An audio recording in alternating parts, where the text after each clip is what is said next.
वैसे तो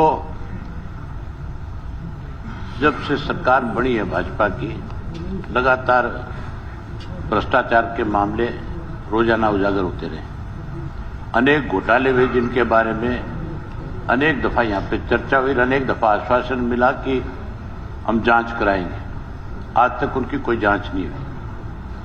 कल मुख्यमंत्री जी ने गीता पे हाथ रख करके कहा था कि मैं किसी कीमत के ऊपर इन चीजों को सहन नहीं करूंगा। पहली बात तो मुख्यमंत्री महोदय को जरूरत नहीं है कि वो गीता पे हाथ रखे। अगर कहीं भ्रष्टाचार हो रहा है और आपके सामने कोई मामले उजागर किए जा रहे हैं तो आपको केवल जांच का आदेश नहीं देना चाहिए। वो एक विशेष प्रसंग की बात कही थी हमारे काद्यान जी ने कि जो आदमी पकड़ा गया है एचपीएससी के जो ऑफिसर और उसके फोन में चैटिंग।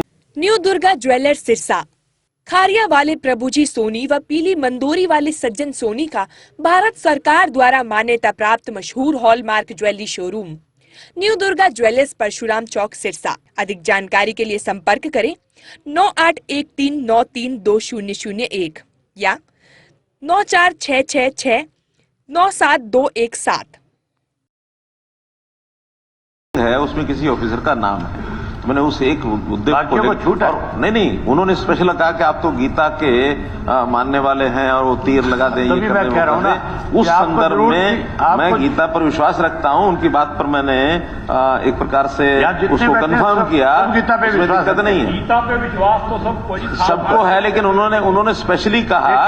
और फिर उस एक व्यक्ति जिसकी बारे में जानकारी मिलेगी तो उसके बारे में मैंने कहा उसको तुरंत करेंगे। अब इसको एक जनरल संदर्भ में कहने की कोई आवश्यकता नहीं है। नहीं, गीता पे तो सिर्फ और सिर्फ हाथ वहां रख करके कसम खाई जाती है जब कोर्ट के अंदर किसी आदमी को गवाही देनी होती है, तब वो कहता है कि मैं सच के सिवाय कुछ नहीं बोलूंगा, बोलता और फिर झूठ बोलता है दबा के।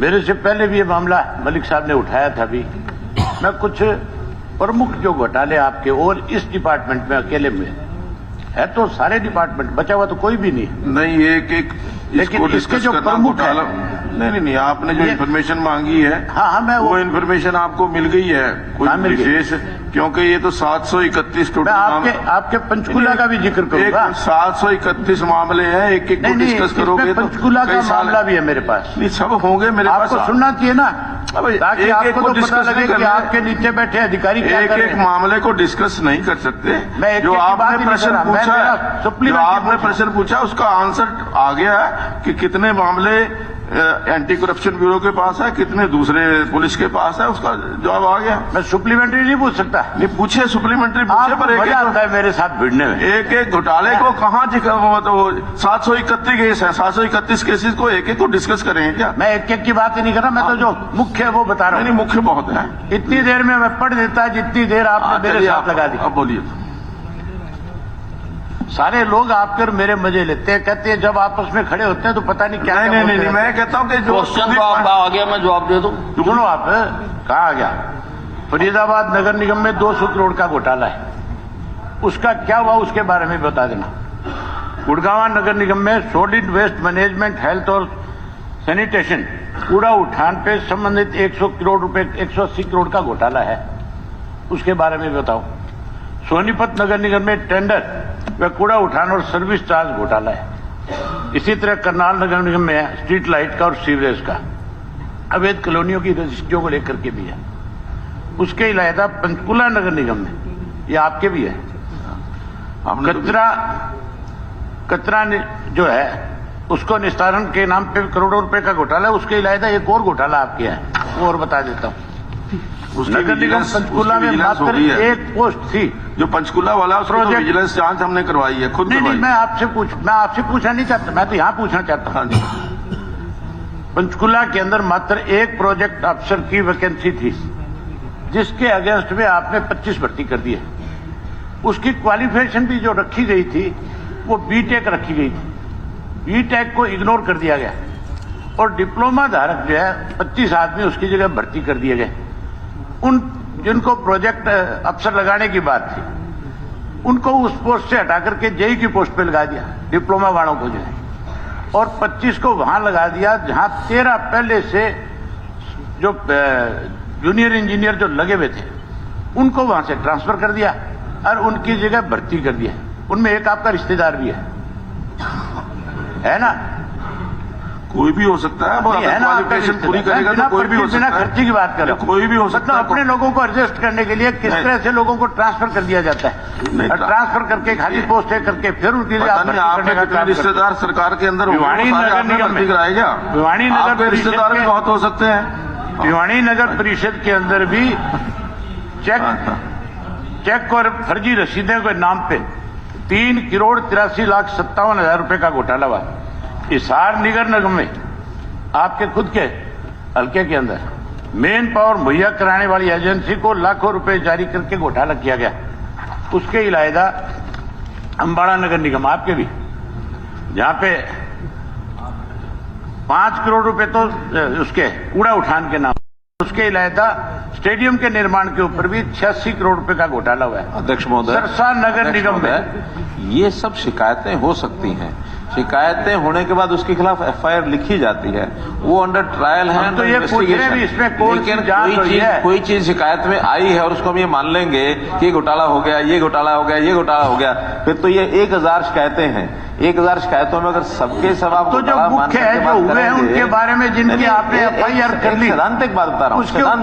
सैद्धांतिक बात यह है कि शिकायत कोई करता है, उसकी एक एफआईआर होती है, एफआईआर होने के बाद उसकी इन्वेस्टिगेशन होती है, उसका ट्रायल होता है, उसका रिजल्ट क्या निकला वो कोई रिजल्ट के बारे में बताएंगे। इसका रिजल्ट निकला, उसके बारे में कोई बात होगी तो आगे किसी प्रश्न पर उत्तर हो सकता है, वरना ये जो इन्वेस्टिगेशन के अंतर्गत हैं वो एक पढ़ना शुरू करें तो 1100 हैं, और 1100 अगर ये मान ले के सारी सच हो गई है तो सच हो गई तो उनके खिलाफ कार्रवाई होगी। अगर सच नहीं होगी तो चर्चा करने की जरूरत नहीं है कि ये इतना घोटाला हो गया है, ये इतना घोटाला हो गया है। ये स्टेटमेंट्स बिल्कुल भी ठीक नहीं है।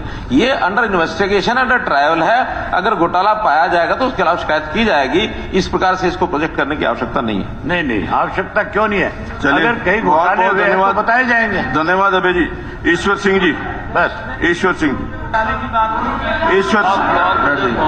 ईश्वर सिंह जी। और अध्यक्ष महोदय, अगर आप इजाजत दें तो मैं इनकी बात का जवाब दे दूं। हाँ जी, मैं इनको, हाँ जी, मैं जवाब दे रहा हूं। अध्यक्ष महोदय, मैं माननीय सदस्य से अनुरोध करूंगा कि वो अपना प्रश्न दोबारा पढ़ें। इन्होंने नंबर ऑफ केसेस मांगा है, डिटेल नहीं मांगी है। डिटेल मांगेंगे, क्वेश्चन वाइज हम डिटेल भी देंगे। आपने पढ़ा था number of cases registered, number wise मांगे हैं, वो हमने दे दिया आपको।